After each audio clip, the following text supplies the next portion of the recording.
Salut à tous, c'est Pierre-Elie du blog S'enrichir avec Pierre-Elie.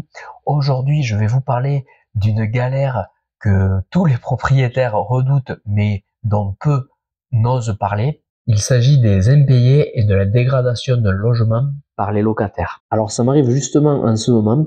J'ai sur un de mes logements 2 mois d'impayés et un logement dans un état, je vous raconte pas. Il est complètement saccagé. C'est à ce jour ma pire galère en tant que propriétaire. Alors, c'est une galère, hein, c'est vraiment très désagréable quand ça arrive, mais pourquoi je garde le sourire et pourquoi je vous raconte ça sans m'effondrer en larmes, c'est parce que j'ai plusieurs autres logements et c'est justement ce que je vous apprends moi à faire dans mes articles et dans mes vidéos ainsi que dans mon livre gratuit, je vous en parlerai tout à l'heure, c'est d'anticiper ce genre de problème. On sait que ça peut arriver, on sait que si on investit sur beaucoup de biens sur une durée longue, il y a de fortes chances que ça arrive. Sur un seul bien, beaucoup de propriétaires ne vivent jamais ce genre de situation parce que ça reste quand même très rare. Tout le monde en a peur, mais les cas d'impayés et de logements saccagés, les deux à la fois, c'est encore plus rare, mais l'un ou l'autre, c'est 2% des baux qui se terminent comme ça. 1 à 2%, c'est très faible. Et quand ça arrive, il faut être préparé. Donc moi, j'ai mes autres logements qui sont loués et qui continuent à, en fait, à me faire vivre et à payer pour celui-là qui est galère. Et j'ai mis en place très vite la procédure que je connais et qui me permet à terme de récupérer toutes mes billets. Mais actuellement, c'est compliqué. Donc j'ai actuellement 2 mois d'impayés avec une locataire qui est encore à l'intérieur et qui m'a clairement indiqué qu'elle ne comptait plus continuer à payer. Donc je ne sais pas combien de mois j'aurai d'impayés au total à la fin. Et un logement que j'avais complètement rénové lors de l'achat et qui est d'un état déplorable. Alors dans cette vidéo, je vais vous expliquer ce qui s'est passé, les démarches concrètes que j'ai entreprises pour finir par me faire payer quand même à la fin, et quoi faire pour éviter au maximum ce genre de situation, même si vous ne pourrez jamais l'éviter totalement, mais investir apporte toujours une part de risque, même si elle est minime, et c'est cette part qu'on doit rémunérer. C'est pour ça qu'un investissement, quand moi j'entends parler des gens qui achètent de l'immobilier et qui louent ça à 4% de rendement, ça me fait rire parce que 4%, ça permet pas d'avoir de trésorerie positive, qui est ce que je prône tout le temps, mais surtout en cas de pépin, on est complètement dans le jus, quoi. Alors que moi, quand j'investis à 8, 9, 10, voire 15%, 20% sur certains biens de rendement, eh bien, quand malheureusement ce genre de situation arrive, je suis préparé et j'ai de quoi rebondir. Dans ce genre de situation, il faut bien sûr éviter tout ce qui est émotionnel, puisque si j'avais un attachement émotionnel à ce bien et que je le voyais dans cet état, je serais effondré. En fait, il s'agit uniquement d'un bien qui m'apporte un rendement, et c'est tout, quoi. C'est que des chiffres. Donc là, actuellement, le rendement, il est négatif, puisque je n'ai plus rien qui rentre et je continue à payer le crédit, la taxe foncière, toutes les charges. Et puis, il va falloir que je paye pour réparer les dégradations. Alors, bien sûr, je vais saisir le dépôt de garantie que j'ai pris soin de prendre, mais vous comprenez bien que vous vous en doutez, le dépôt de garantie ne va absolument pas couvrir toutes les dépenses. Il y a également des assurances. J'ai bon espoir de me faire payer une bonne partie, voire la totalité des dégradations, mais il est fort possible qu'il m'en reste une part à ma charge tout de même. C'est pas très grave, tant pis, ça arrive. Le rendement, le reste du temps, permet de payer ce genre de dégradation.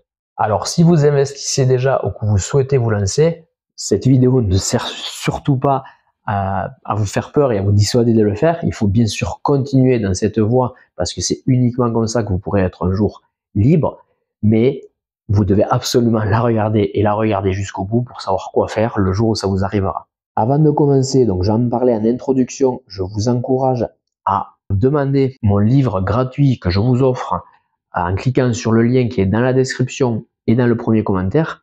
Vous rentrez juste votre mail pour que je sache où vous l'envoyez et c'est 100% gratuit. Profitez-en, vous avez toute la démarche qui vous aidera à passer à l'action, à investir, comment faire et comment gérer les situations désagréables que vous pourrez rencontrer en tant qu'investisseur. Alors que s'est-il passé?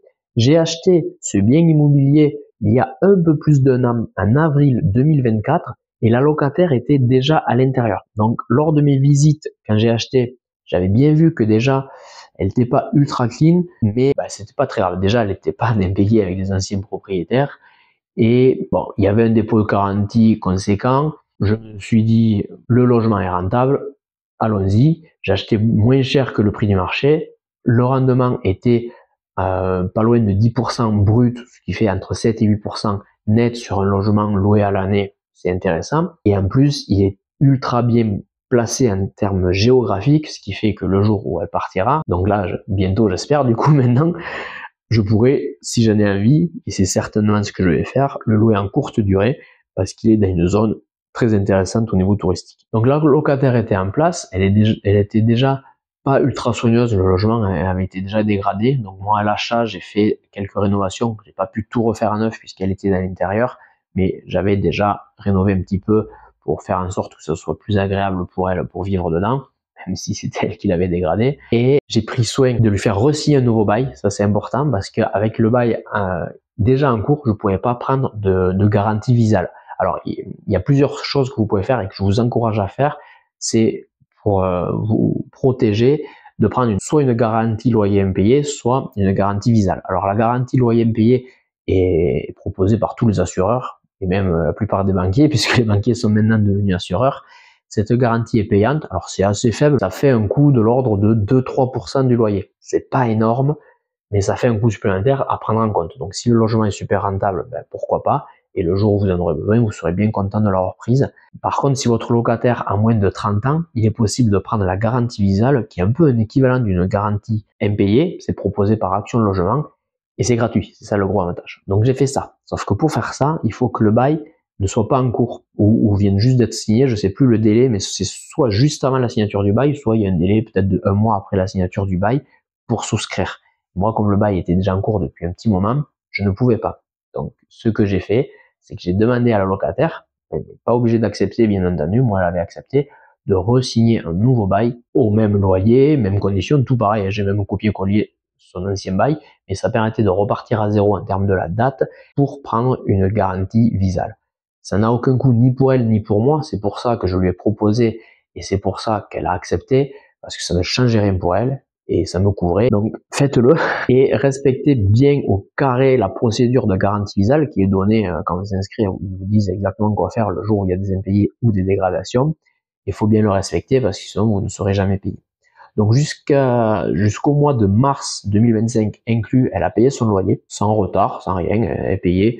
Alors des fois, elle payait en 2 voire 3 fois parce qu'elle avait quand même des difficultés financières, mais ça restait toujours dans le délai imparti pour payer le loyer du mois, donc il n'y avait aucun problème d'impayé. Au mois d'avril, elle a dépassé le délai, je lui ai donc fait un rappel amical, c'est ça la première étape à faire, lui envoyer l'appeler c'est le mieux. Moi, elle n'a jamais répondu au téléphone, donc soit des mails, soit des SMS, une trace écrite. De toute façon, même si vous appelez, je vous conseille quand même de lui envoyer une trace écrite. Alors, ça n'a pas de valeur juridique, un mail ou un SMS, mais au moins c'est une trace qui existe et c'est un premier rappel amical. Dès qu'elle a dépassé la date, je lui dis, ben, excusez-moi, mais le loyer n'a toujours pas été payé. Quand pensez-vous pouvoir le faire? Avez-vous des difficultés? Souhaitez-vous un aménagement? Etc., etc. Elle m'a jamais répondu. Elle n'a pas payé donc tout le mois d'avril, du tout, même pas une partie. Et à la fin du mois, elle m'envoie un SMS en me disant qu'elle est en arrêt maladie, qu'elle n'est pas payée par la Sécu, ce qui est bien sûr faux, puisque on a la chance d'être en France, avoir une sécurité sociale qui paye dans le cas où on est en arrêt maladie, même s'il y a un peu de carence, mais elle est quand même payée, mais ça lui a fait une excuse pour décider de ne pas payer, et elle m'a clairement annoncé dans son SMS qu'elle ne payerait plus. Moi, elle a été honnête, elle me l'a dit, et c'est là que de suite j'ai commencé à regarder les démarches à prévoir dans le cas où il y a des impayés, puisque je savais qu'il y en aurait. Dans ces cas-là, après le rappel amical qu'il y a à faire dès le début, il ne faut pas commencer à perdre du temps. Si elle se dit oui, j'ai des difficultés temporaires, mais je vais payer plus tard, ne vous inquiétez pas. Il faut quand même faire les démarches parce que on ne sait jamais s'ils sont de bonne foi ou pas.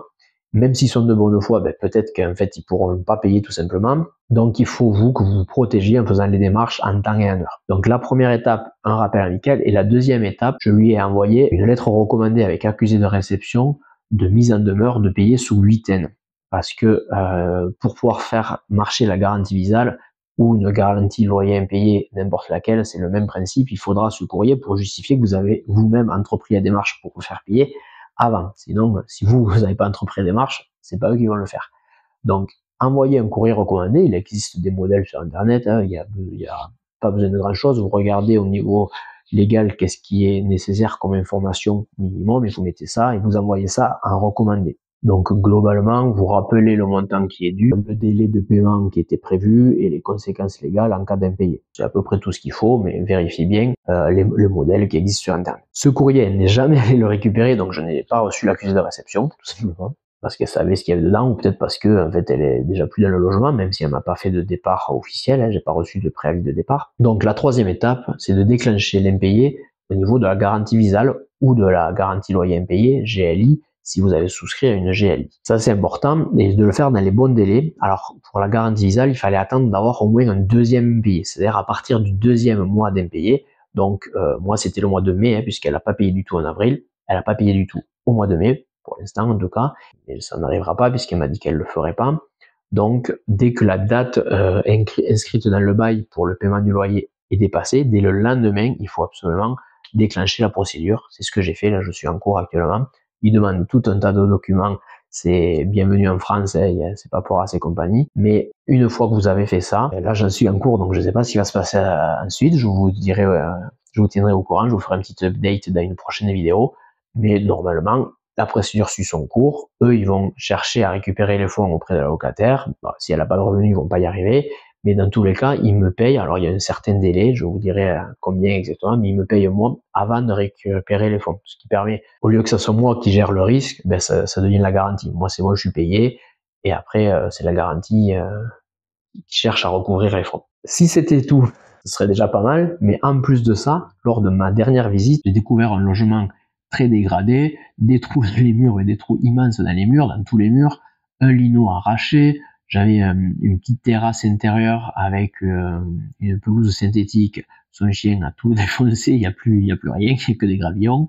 À la douche, je sais pas ce qu'elle a fait, elle a laissé couler l'eau en dehors de la baignoire, donc il y a des plaintes qui sont complètement détrempées, enfin qui ont pourri quoi. L'odeur, je vous dis pas. Je ne peux pas encore vous montrer les images du logement dans l'état qu'il est, puisqu'elle est encore dedans officiellement, donc je n'ai pas le droit d'y aller sauf si elle m'y autorise.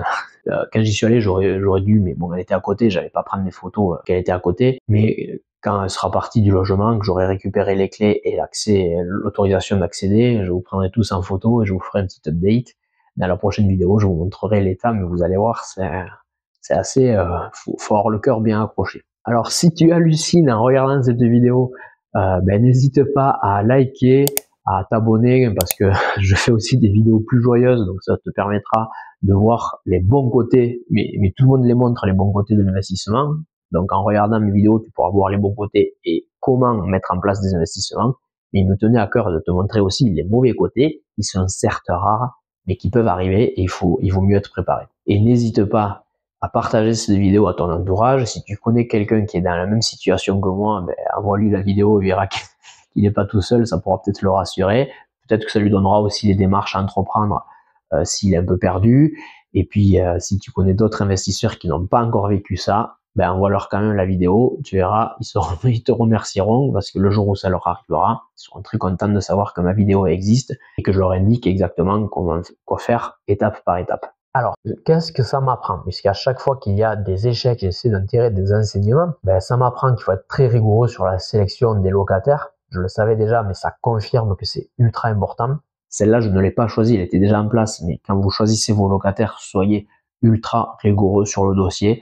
Pas de sentimental, encore une fois, puisque certains essaieront de vous prendre par les bons sentiments en vous disant oui, vous savez, je suis en difficulté en ce moment, mais ça va aller mieux, je suis en train de trouver un travail. S'ils n'ont pas la possibilité de payer, s'ils n'ont pas une situation, c'est compliqué de dire ça, mais bon, il faut que vous vous protégiez parce que vous avez le crédit à payer tous les mois, que le loyer rentre ou pas. Donc si vous prenez quelqu'un qui a déjà des difficultés avant de rentrer dans le logement, vous avez de fortes chances que ça arrive, ce genre de situation. Donc, bon, je dis pas que quelqu'un qui a des bons revenus ne fera jamais d'impayé, parce que ce n'est pas forcément lié. Mais en tout cas, on diminue le risque. Donc, vérifiez le type de contrat, le salaire, est-ce qu'il y a des garants possibles? Bien sûr, quelqu'un de garant pourrait payer en cas de dégradation ou d'impayé, c'est toujours intéressant. C'est pas compatible avec la garantie visale. Si vous prenez la garantie visale, ils vous demanderont à ce que ça soit eux le garant en fait, et qu'il n'y ait pas de garant à côté. Donc c'est intéressant pour des gens qui sont jeunes, puisque c'est limité au moins de 30 ans, et pour des gens qui sont seuls, qui ont personne dans leur entourage qui peut être garant. Dans ces cas-là, prenez la garantie Visal. Sinon, prenez un voire deux garants. Vous avez la possibilité d'en prendre deux. Mais il faut savoir, il faut garder à l'esprit, en tout cas, que c'est possible et que même en étant rigoureux sur la sélection du locataire, ben, ça peut vous arriver. Et c'est pas grave. C'est pas grave, vous ferez avec. Ça vous fait un peu de charge mentale, de paperasse à régler. Mais si vous faites les choses correctement, comme je vous l'enseigne dans cette vidéo, vous finirez par être payé. Ça crée juste un peu de contretemps. Mais il faut surtout pas s'empêcher d'investir pour ce genre de contraintes, parce que de toute façon, quand vous allez au travail tous les jours, vous en avez d'autres des contraintes. Donc, si vous voulez vous libérer de ça et avoir votre propre liberté, il faut accepter que de temps en temps, il puisse y avoir des contraintes de ce genre. Voilà. Et c'est donc ça le deuxième enseignement que j'en tire, en fait, c'est qu'il faut être préparé mentalement. Il faut être capable de subir ce genre de choses. C'est pas agréable, c'est injuste, puisque vous travaillez pour pouvoir acheter un logement, leur proposer un beau logement, rénové, dans des tarifs normaux qui soient agréables à vivre, et bon, quand ça vous arrive ce genre de choses, c'est jamais agréable. Mais il faut savoir que ça peut arriver, ce qui vous permet de pas surréagir le jour où ça vous arrivera. Et voilà donc le troisième enseignement que j'en tire, il faut toujours garder de la trésorerie. C'est pour ça que depuis toujours, quand je fais mon prévisionnel, je regarde le loyer, je regarde le crédit, les charges, les impôts éventuels, les frais d'assurance, etc. Mais je rajoute aussi 10% du loyer en charge tout le temps qui vont me servir normalement à l'entretien du logement pour pouvoir, entre chaque locataire, refaire ce qu'il y a à refaire un coup de peinture, mais aussi pour se protéger le jour où il y aura ce genre de problème. Parce que certes, je serai payé un jour ou l'autre, mais ça met plusieurs mois quand même, ça peut être très long les procédures. Et donc pendant ce temps, il faut pouvoir assumer pour continuer à pouvoir payer le crédit tout simplement. Hein.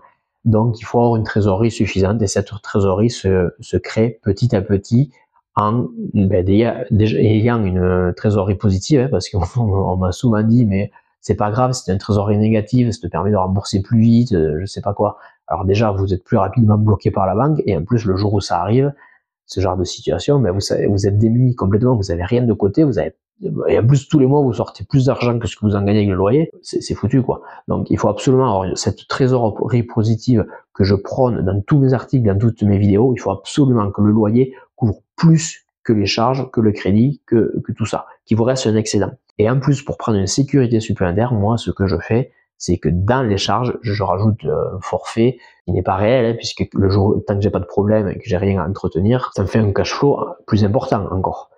Imaginons avec un exemple, si j'ai un loyer de 500 euros, j'ai pour 400 euros de charges tout compris, le cash flow réel il est de 100 euros. Mais en fait, moi je compte 50 parce que je rajoute 10% du loyer, donc 50 euros dans cet exemple, en charge fictive pour ce genre de situation, pour prévoir. Donc j'ai un cash flow théorique de 50 euros, le réel il est plus élevé, il est de 100 euros, mais le jour où vous avez un problème, j'ai la trésorerie pour réagir à cette situation. Alors pour terminer cette vidéo qui commence à être un peu longue, voilà ce que je vous recommande, et ça servira un petit peu de résumé à la vidéo. N'arrêtez surtout pas d'investir, mais par contre, protégez-vous en sélectionnant correctement vos locataires, en prenant soit une garantie loyer impayé, soit une garantie Visal, et le coût doit être inclus dans les charges pour savoir pour vous si c'est rentable ou pas d'acheter ce bien. Et mettez au plus vite minimum 3 mois de loyer de côté, en réserve de trésorerie, qui vous servira en cas de coup dur. Et quatrièmement, il faut rester courtois et poli avec le locataire, parce que si on rentre direct dans le conflit, on a moins de chances que ça se résolve à l'amiable, parce que la plupart des loyers impayés en fait peuvent se résoudre à l'amiable. Enfin, dernier conseil, le cinquième, formez-vous. Alors, il existe des formations payantes, mais certaines sont très bien, certaines moins, donc il faut bien se renseigner avant de prendre une formation payante. Mais il existe également beaucoup de contenus gratuits, et c'est ce que j'essaie de vous faire moi avec mon blog et avec ma chaîne YouTube, du contenu gratuit qui va vous aider. Donc, bien sûr, il ne faut pas que ça vous empêche de passer à l'action, mais formez-vous suffisamment avant de passer à l'action, puis ensuite passer à l'action. Et ça tombe bien parce que je vous offre actuellement mon livre « L'investissement à trésorerie positive, comment vous créer un patrimoine sans vous priver ». Ce livre-là va vous donner vraiment toutes les bases de ce qu'il faut savoir avant de se lancer. Donc téléchargez-le, le lien est dans la description, mais également en premier commentaire. Profitez-en tant que c'est gratuit. On se retrouve très vite pour un update de cette situation. D'ici là, bonne recherche, bons investissements et à bientôt. Ciao.